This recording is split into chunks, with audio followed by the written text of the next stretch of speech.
السلام علیکم ورحمۃ اللہ وبرکاتہ۔ تعلیم القرآن کلاس نمبر 84۔ آج کی کلاس میں بھی سورۃ البقرہ کی آیت نمبر 62 کی تدریس جاری رہے گی۔ اعوذ باللہ من الشیطان الرجیم، بسم اللہ الرحمن الرحیم۔ وَإِذْ قُلْتُمْ يَا مُوسَىٰ لَن نَّصْبِرَ عَلَىٰ طَعَامٍ وَاحِدٍ فَادْعُ لَنَا رَبَّكَ يُخْرِجْ لَنَا مِمَّا تُنبِتُ الْأَرْضُ مِن بَقْلِهَا وَقِثَّائِهَا وَفُومِهَا وَعَدَسِهَا وَبَصَلِهَا قَالَ أَتَسْتَبْدِلُونَ الَّذِي هُوَ أَدْنَىٰ بِالَّذِي هُوَ خَيْرٌ اهبطوا مصرا فإن لكم ما سألتم وضربت عليهم الذلة والمسكنة وباءوا بغضب من الله ذلك بأنهم كانوا يكفرون بآيات الله ويقتلون النبيين بغير الحق ذالک بما عصوا وکانوا یعتدون۔ لفظی ترجمہ۔ وَإِذْ اور جب، تم نے کہا، یا موسیٰ اے موسیٰ، لن نصبر ہم ہرگز صبر نہیں کر سکیں گے، علی طعام واحد ایک ہی کھانے پر، فَادْعُ پس تو دعا کر، لنا ہمارے لیے، ربک اپنے رب سے، فَادْعُ لنا ربک پس ہمارے لیے اپنے رب سے دعا کر، یخرج لنا کہ وہ ہمارے لیے وہ چیزیں نکالے، مما تنبت الارض جو زمین اگاتی ہے، مما تنبت الارض جو زمین اگاتی ہے، من بقلہا از قسم اپنی سبزیوں کے، وقثائہا اور اپنی ککڑیوں کے، وفومہا اور اپنی گندم کے، وعدسہا اور اپنی دالوں کے، وبصلہا اور اپنے پیاز کے، یخرج لنا مما تنبت الارض من بقلہا وقثائہا وفومہا وعدسہا وبصلہا کہ وہ ہمارے لیے وہ چیزیں نکالے جو زمین اگاتی ہے، من بقلہا وقثائہا از قسم اپنی سبزیوں کے اور اپنی ککڑیوں کے اور اپنی گندم کے اور اپنی دالوں کے اور اپنے پیاز کے۔ قال اس نے کہا، اتستبدلون الذی هو ادنیٰ بالذی هو خیر، کیا تم تبدیل کرنا چاہتے ہو، اتستبدلون کیا تم تبدیل کرنا چاہتے ہو، الذی اس سے، ہوا ادنیٰ جو ادنیٰ ہے، بالذی اس چیز کو، ہوا خیر جو بہتر ہے، کیا تم تبدیل کرنا چاہتے ہو اس سے جو ادنیٰ ہے اس چیز کو جو بہتر ہے، اہبطوا مصرا تم کسی شہر میں داخل ہو جاؤ، اہبطوا تم داخل ہو جاؤ مصرا کسی شہر میں، فإن لکم تو یقیناً تمہارے لیے وہ ہوگا یا تمہیں وہ مل جائے گا، ما سألتم جو تم نے طلب کیا ہے، وضربت علیہم اور ان پر مار ڈالی گئی، الذلۃ والمسکنۃ ذلت اور مسکینی کی، وضربت علیہم الذلۃ والمسکنہ اور ان پر ذلت اور مسکینی کی مار ڈالی گئی،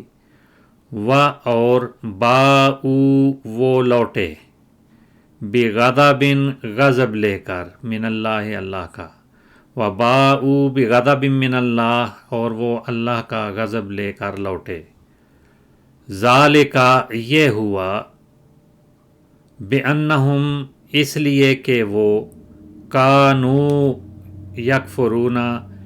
انکار کیا کرتے تھے، بآیات اللہ اللہ کے نشانات کا، ذالک بأنہم کانوا یکفرون بآیات اللہ یہ اس لیے ہوا کہ وہ اللہ کے نشانات کا انکار کیا کرتے تھے، اور یقتلون النبیین، وہ نبیوں کو قتل کرتے تھے، یقتلون وہ قتل کرتے تھے، النبیین نبیوں کو، بغیر الحق بغیر حق کے۔ یہاں یہ بات میں واضح کرتا چلوں کہ یقتلون فعل مضارع ہے، ہم نے ترجمہ ماضی میں کیا ہے، قتل کرتے تھے۔ اس کی وجہ یہ ہے کہ یہ جملہ کانوں سے شروع ہو رہا ہے، اور فعل مضارع سے پہلے اگر کانا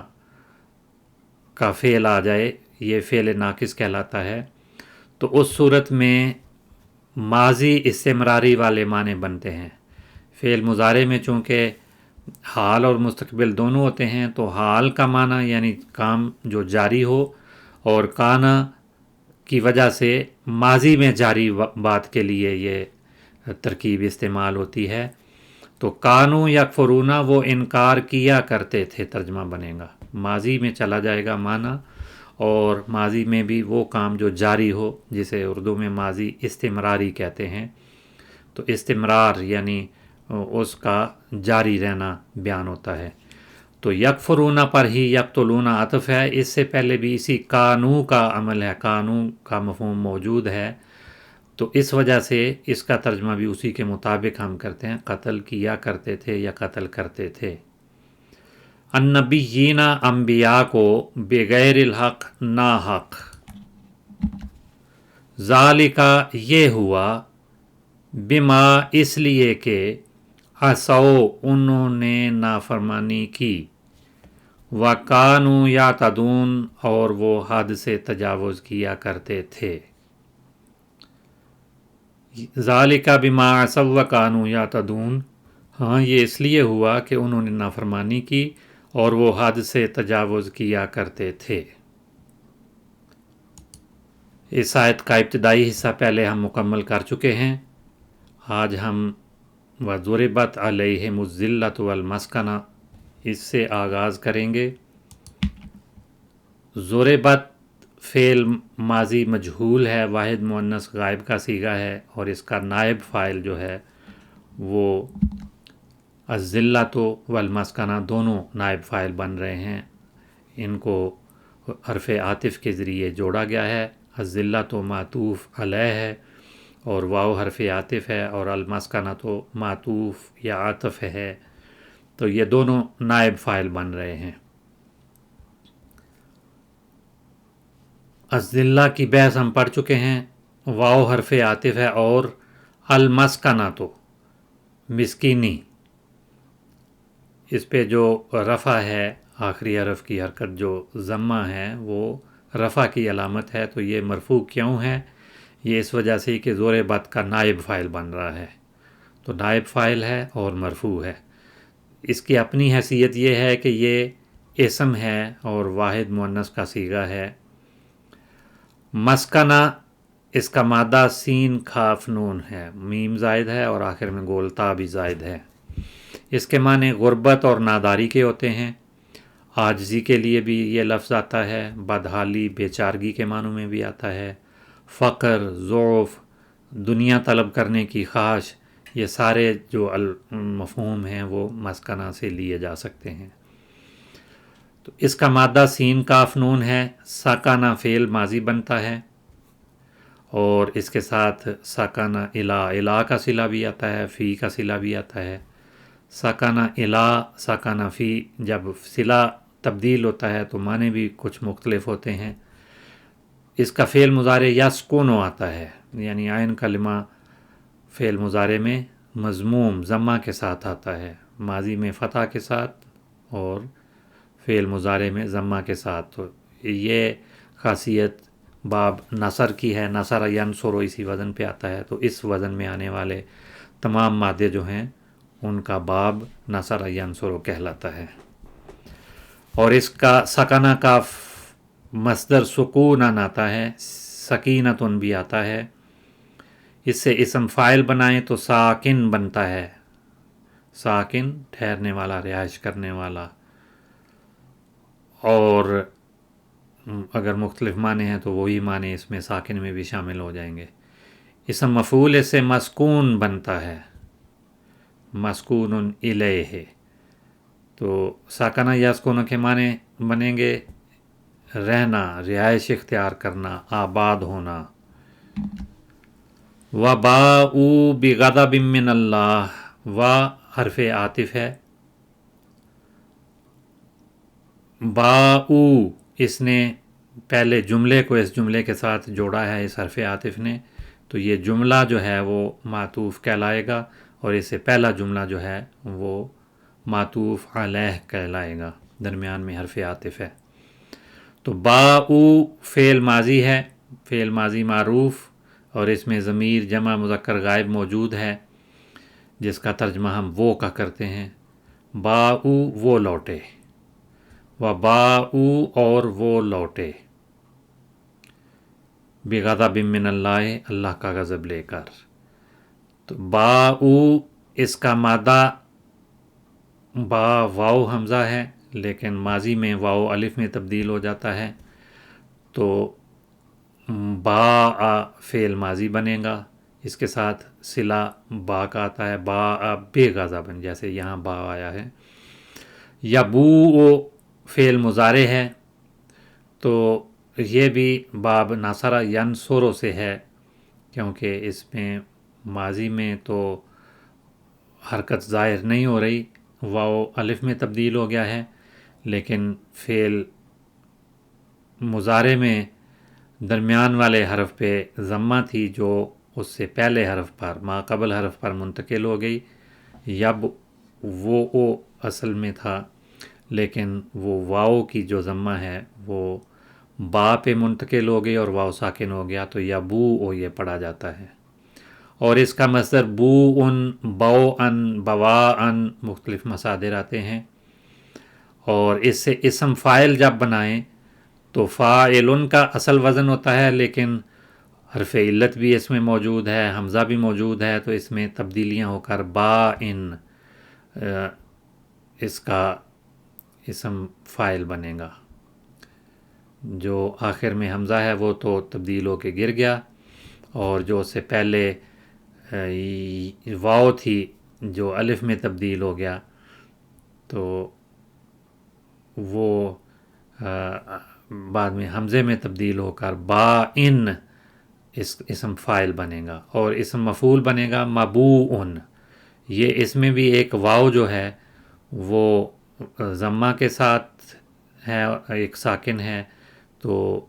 یہ خاص قواعد کے مطابق تبدیلیاں ہوتی ہیں، وہ تبدیلی ہو کر یہ مبوءن بن گیا۔ اصل میں با ساکن تھی، اور پہلے اس کے بعد جو واو تھی وہ ضمہ کے ساتھ متحرک تھی، اس پہ ضمہ تھی، تو وہ ضمہ باؤ پر منتقل ہو گئی اور اس کو ساکن کر دیا گیا۔ پھر ایک اور قاعدہ ہے کہ دو ساکن اکٹھے کسی لفظ میں نہیں آتے، تو یہاں پر دو ساکن اکٹھے جمع ہو گئے تھے، تو پھر اس کا کوئی نہ کوئی حل نکالا جاتا ہے، اور اس میں حل یہ نکالا گیا کہ ایک واو کو گرا دیا گیا۔ تو حروف علت اس طرح سے بہت سی جگہوں میں گر جاتے ہیں، تو جو اس طرح سے حروف علت والے مادے ہیں ان کو سمجھنا محنت طلب کام ہے، توجہ سے اس کو سمجھنے کی کوشش کریں، پھر سمجھ آتی ہے کہ یہ اصل مادہ کیا تھا، اور اس مادے کے لحاظ سے اس لفظ میں کیا کیا تبدیلیاں ہوئیں اور پھر معنی کیا بنیں گے۔ تو بہرحال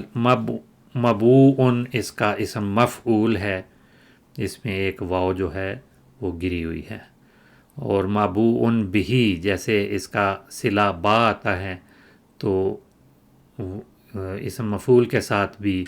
وہ اسم فاعل یا مفعول کے ساتھ بھی بعض اوقات اسی طرح کے صلے استعمال ہو کر صحیح معنوں کی وضاحت ہوتی ہے۔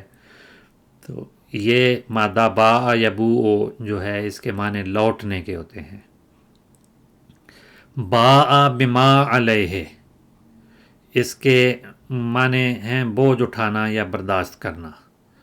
اور کسی چیز کا اعتراف کر لینا، یعنی کسی کام کا اپنے اوپر بوجھ لے لینا، اس کے لیے بھی یہ مادہ استعمال ہوتا ہے۔ با بالفشل کے معنی ہیں وہ ناکام ہو گیا، ناکام ہونا یا ناکامی پر کسی کام کا ختم ہونا۔ تو وباؤ وہ لوٹے، انجام کار ان کی یہ کیفیت ہوئی، یہ ترجمہ بنے گا۔ بغضب من اللہ، اللہ کا غضب لے کر، بے یہاں ساتھ کے معنی ہیں، اور جب کسی فعل کے ساتھ بے آتا ہے مفعول کے ساتھ مل کر تو اس مفعول کو اس فعل کے ساتھ ملا کر صحیح مفہوم واضح ہوتا ہے، وہ لوٹے اللہ کا غضب لے کر، اللہ کے غضب کے ساتھ۔ تو بے حرف جار ہے اور غضب اس کی وجہ سے، حرف جار کی وجہ سے مجرور ہے، اور غضب اپنی ذات میں اسم واحد مذکر کا صیغہ ہے، اور اس کا مادہ غین زواد با ہے، اس سے فعل ماضی غاضبہ بنتا ہے، فعل مضارع یغضب بنتا ہے، اور اس کے ساتھ بھی مختلف صلے آتے ہیں، اعلیٰ کا صلہ، لام کا صلہ، من کا صلہ، مختلف صلے استعمال ہوتے ہیں۔ تو ترجمہ بنے گا غاضبہ یا غضب،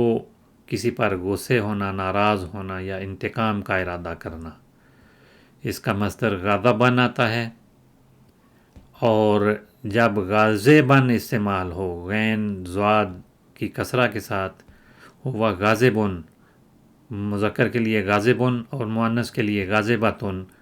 اور اسی طرح سے انہی معنوں میں غضبان کا لفظ بھی آتا ہے اسم فاعل کے معنوں میں، یہ ویسے تو مبالغے کا صیغہ کہلاتا ہے لیکن فاعل والے معنی دیتا ہے،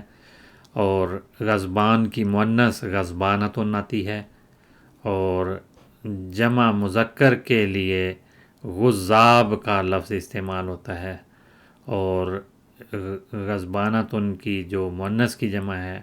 وہ غضابیو بنتا ہے، غضابیو مفاعلوں کا وزن ہے، فعائلوں کا وزن ہے۔ تو یہ غاضبہ سے سارے الفاظ بنتے ہیں جس میں غصے ہونا، ناراض ہونا یا انتقام کا ارادہ کرنا، اور اللہ تعالیٰ کے لیے جب یہ فعل آئے تو پھر ناراضگی کا اظہار کرنا یا اللہ تعالیٰ کا ناراض ہونا، اس کے معنی بنتے ہیں۔ تو غضبن غصہ یا خفگی یا ناراضگی کے معنوں میں آتا ہے، تو یہاں یہی معنی ہے، ناراضگی۔ باؤ بغضب من اللہ، اللہ کا غضب لے کر یا اللہ کی ناراضگی لے کر، من اللہ اللہ کی طرف سے، من کے معنی ہیں طرف سے، لیکن یہاں جملے میں مفہوم بن رہا ہے اللہ کا غضب، اس لیے وہی یہاں الفاظ لیے گئے ہیں، ویسے طرف سے اس کے عام طور پہ معنی کیے جاتے ہیں۔ تو من حرف جار ہے، اللہ یہ واحد مذکر اللہ کا اسم ہے، اور یہاں جملے میں یہ من کی وجہ سے مجرور ہے۔ وباؤ بغضب من اللہ، اور وہ لوٹے لے کر غضب اللہ کا، اور وہ اللہ کا غضب لے کر لوٹے۔ ذالک بانہم کانوا یکفرون بآیات اللہ، وہ تو نتیجہ بتایا کہ اس کے نتیجے میں ان کے ساتھ یہ ہوا اور کیوں ہوا وہ اس جملے میں بتایا جا رہا ہے۔ ذالک یہ ہوا، بے اس وجہ سے، انہم کہ وہ، کانو تھے، یکفرون انکار کیا کرتے، بآیات اللہ اللہ کی آیات کا۔ تو ذالکہ بہت دفعہ ہم پہلے پڑھ چکے ہیں، یہ اسم اشارہ بعید کے لیے ہے، واحد مذکر کے لیے آتا ہے، اور اس جملے میں یہاں پر یہ مبتدا ہے اور مبتدا مرفوع ہوتا ہے، لیکن ذالکہ کا جو لفظ ہے یہ اس کی اپنی خصوصیات ہیں، یہ عام اسماء کی طرح اعراب اس پہ ظاہر نہیں ہوتے،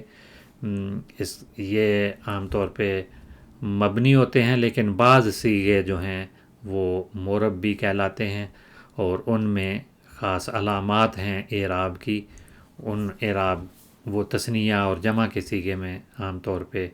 ظاہر ہوتا ہے، جو واحد کا صیغہ ہے وہ مبنی ہے، اس لیے اس کے اعراب جو ہیں وہ محلی ہوتے ہیں۔ محلی اعراب ان کو کہتے ہیں کہ جو مبنی اسماء ہوں اور ان پہ ظاہری طور پہ کوئی اعراب نہ دیے جا سکتے ہوں، ان کے آخر میں کوئی تبدیلی نہ ہوتی ہو۔ تو ذالکہ یہ اسم اشارہ بعید ہے اور یہاں جملے میں مبتدا بن رہا ہے اور مرفوع ہے. اور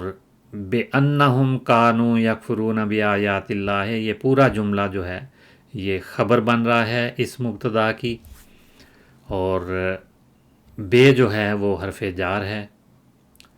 انا کے ساتھ جو جملہ شروع ہو رہا ہے وہ بے کے ساتھ جملہ مجرور ہے. اس کا عمل بے کا حرف جار کا اگلے جملے پر ہو رہا ہے. اور انا جو ہے یہ انا کا ساتھی ہے، انا کی طرح ہی اس کا استعمال ہوتا ہے، لیکن فرق یہ ہے کہ اگر جملے کے آغاز میں کوئی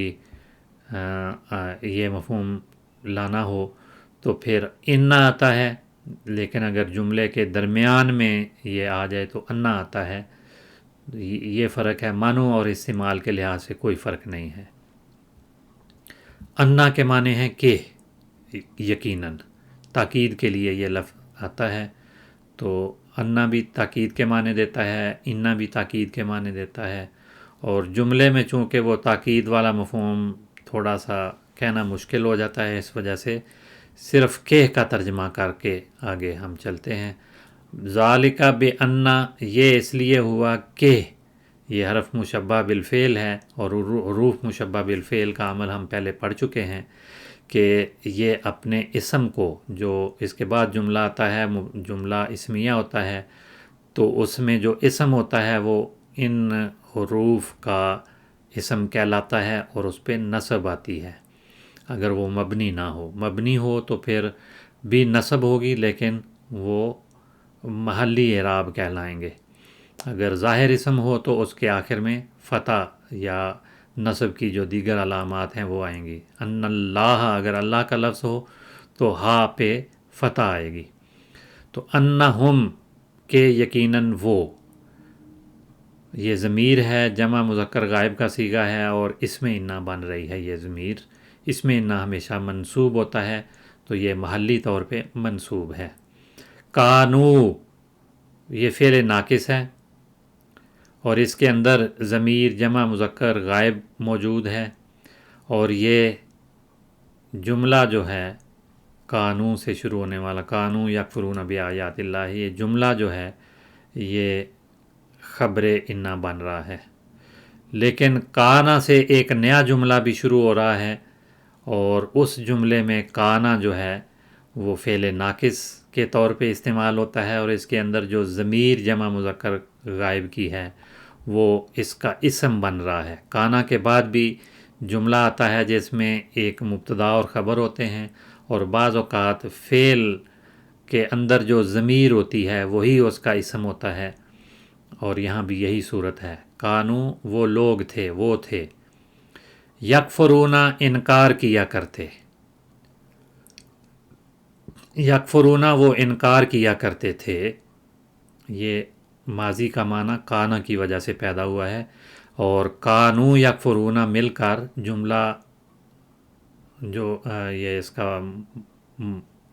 زمانہ ہے وہ ماضی استمراری بنتا ہے. تو زمانے کے لحاظ سے فعل مختلف ہو جاتے ہیں، ماضی، حال، مستقبل جیسے ہم اردو میں کرتے ہیں، تو عربی میں ماضی کے لیے الگ صیغے آتے ہیں، اور مضارع میں حال اور مستقبل دونوں شامل ہوتے ہیں، یعنی دونوں معنوں میں ایک ہی فعل استعمال ہوتا ہے. لیکن جب فعل مضارع سے قبل کانا آ جائے یا اس طرح کے دیگر جو یہی معنی دینے والے الفاظ آ جائیں تو پھر مضارع کو ماضی کے معنوں میں تبدیل کرتے ہیں، اور کانو یکفرون یہ ماضی استمراری والے معنی دے گا، یعنی ماضی میں یہ بات ہوتی رہی. اس وجہ سے ہم ترجمہ کرتے ہیں وہ انکار کیا کرتے تھے. کانو کے اندر ضمیر ہے، لیکن پہلے ضمیر کا بیان ہو چکا ہے، اس لیے اس ضمیر کو دوبارہ دہرانے کی ضرورت نہیں ہے. ہم کانو یکفرون، انہم کانو یکفرون، کہ وہ انکار کیا کرتے تھے. یکفرون یہ فعل مضارع معروف ہے، اور اس کے اندر ضمیر جمع مذکر غائب موجود ہے جو اس کا فاعل بن رہی ہے، لیکن اس کا مرجع وہی ہم ہے. وہ لوگ انکار کیا کرتے تھے، اور جب مرجع کا بیان وہ ہو چکا تو ضمیر کو دوبارہ دہرانے کی یا اس کا ترجمہ کرنے کی ضرورت نہیں ہے۔ لیکن فعل کا فاعل جو ہے وہ عربی زبان میں ہمیشہ اس کے بعد ہوتا ہے، اس لیے اس کو بعد میں ہی تصور کیا جاتا ہے، اور اگر بعد میں ظاہر اسم موجود نہ ہو تو ضمیر کو اس کا فاعل قرار دیا جاتا ہے، اور اس ضمیر کا مرجع اگر پہلے بیان ہو تو پھر ضمیر کا ترجمہ کرنے کی ضرورت نہیں ہوتی۔ تو یکفرون فعل مضارع معروف ہے، اور اس کے اندر ضمیر جمع مذکر غائب موجود ہے جو اس کا فاعل بن رہی ہے، اور یکفرون جو ہے اس یہاں سے ایک نیا جملہ بھی شروع ہو رہا ہے، یکفرون بآیات اللہ، یہ جملہ کانا کی خبر بنے گا، خبر کانا، اور کانا کا اسم جو ہے وہ اس کی ضمیر ہے کانا کے اندر، تو یہ فعل ناقص اس کے اندر جو ضمیر ہے اس میں کانا، اور اس کے بعد جملہ خبر کانا مل کر ایک جملہ بناتے ہیں۔ یکفرون اپنی ذات میں کیا ہے؟ اس کا مادہ کافارا، کافارا ہے، اور اس سے فعل ماضی کافارا بنتا ہے، فعل مضارع یکفورو بنتا ہے۔ اس کا مصدر کفرن اور کفورن اور کفرانن مختلف مصادر آتے ہیں، جس کے معنی کافر ہونا یا کفر کرنا، انکار کرنا، اللہ تعالیٰ یا اس کے انعام کا انکار کرنا، اور بعض اوقات ناشکری کرنا، کفران نعمت کرنا بھی اس کے معنی ہوتے ہیں، اور کبھی کبھی اس کے معنی کسی چیز کو چھپانے کے بھی ہوتے ہیں، ڈھانکنے کے بھی ہوتے ہیں۔ کہا جاتا ہے کہ کافر جو ہے وہ بھی حق کو چھپاتا ہے، اس لیے اس کو کافر کہا گیا ہے، تو چھپانے یا ڈھانکنے کے معنی بھی اسی مادے میں ہیں۔ کسان کو بھی کافر کہا جاتا ہے کیونکہ وہ بیج کو زمین کے اندر چھپا دیتا ہے، ڈھانک دیتا ہے، تو اس لحاظ سے اس کے لیے بھی یہ لفظ عربی زبان میں استعمال ہوتا ہے۔ اور کافر ہونا اگر بغیر اس کے ساتھ یہ بغیر کسی وضاحت کے ہو تو پھر عام طور پہ اللہ تعالیٰ کا یا اس کی آیتوں کا یا اس کے مامور یا رسول کا انکار کرنا یہ کفر ہوتا ہے۔ لیکن اگر کسی بری چیز کا انکار کیا جائے تو اچھے معنوں میں آتا ہے۔ قرآن مجید میں دونوں معنوں میں یہ لفظ آیا ہے، شیطان کا انکار کرنا اچھے معنوں میں ہے، اللہ تعالیٰ کا انکار کرنا یا اس کے رسولوں کا یا اس کے نشانات کا، اس کی کتابوں کا انکار کرنا یہ برے معنوں میں استعمال ہوا ہے۔ تو دونوں معنوں میں قرآن مجید میں یہ لفظ آیا ہے۔ اور کسانوں کے لیے بھی کافر کی جمع کفار جو ہے وہ قرآن مجید میں یہ معنی بھی لیے گئے ہیں۔ تو یکفرون بآیات اللہ، وہ انکار کیا کرتے تھے اللہ کے نشانات کا۔ بے جو ہے یہ حرف جار ہے، آیات مجرور ہے، آیات کے معنی نشانات، اس کی واحد آیتن ہے، اور یہ حرف جار اور اس کے بعد آیات اسم جمع مؤنث سالم ہے، اور یہاں بے کی وجہ سے مجرور ہے، اور یہاں مضاف بھی بن رہا ہے، اللہ جو اس کے بعد آیا ہے بآیات اللہ وہ مضاف الیہ ہے۔ آیت کا لفظ جو ہے اس کی جمع آیون بھی آتا ہے، آیاتن بھی آتی ہے۔ آیت کے معنی ہیں علامت، نشان، اور بعض اوقات کسی خاص نشان کے لیے بھی یہ لفظ بولا جاتا ہے۔ دوسرے معنی آیت کے عبرت اور سامان عبرت کے بھی ہیں، جیسے قرآن مجید میں آیا ہے فَالْيَوْمَ نُنَجِّيكَ بِبَدَنِكَ لِتَكُونَ لِمَنْ خَلْفَكَ آیَةً، ہم تجھے سامان عبرت بنا دیں گے، تجھے عبرت بنا دیں گے، یہ فرعون کو مخاطب کر کے اللہ تعالیٰ نے کہا۔ تیسرے معنی معجزے کے بھی ہیں آیت کے، قرآن کریم میں ان معنوں میں آیا ہے وَجَعَلْنَا ابْنَ مَرْيَمَ وَأُمَّهُ آیتین، تو وہاں یہ معجزے کے معنی بھی لیے جاتے ہیں۔ اور ذات کے معنی بھی ہیں آیت کے، جماعت کو بھی بعض اوقات آیت کہا جاتا ہے، اور اصطلاح میں آیت جب بولا جائے تو قرآن کریم کا کوئی جملہ یا چند جملے جو ہیں وہ آیات کہلاتے ہیں، تو ان کے آخر میں عام طور پہ ایک وقف کی علامت ڈال دی جاتی ہے اور اس کو آیت کہا جاتا ہے،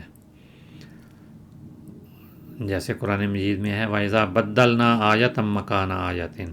یہاں انہی معنوں میں یہ آیا ہے۔ اسی طرح سے آیا ہے واللہ عالم بما ینزل قالوا انما انت مفتر، یہ بھی ایک آیت ہے۔ بیایات اللہ، اللہ کی آیات کا وہ انکار کیا کرتے تھے۔ تو یہ اللہ کا لفظ جو ہے اسم واحد مذکر ہے اور مضاف الیہ بن رہا ہے اور مجرور ہے۔ اب چونکہ وقت ختم ہو رہا ہے اس لیے آج کی کلاس اسی پہ ختم ہوتی ہے۔ السلام علیکم ورحمۃ اللہ وبرکاتہ۔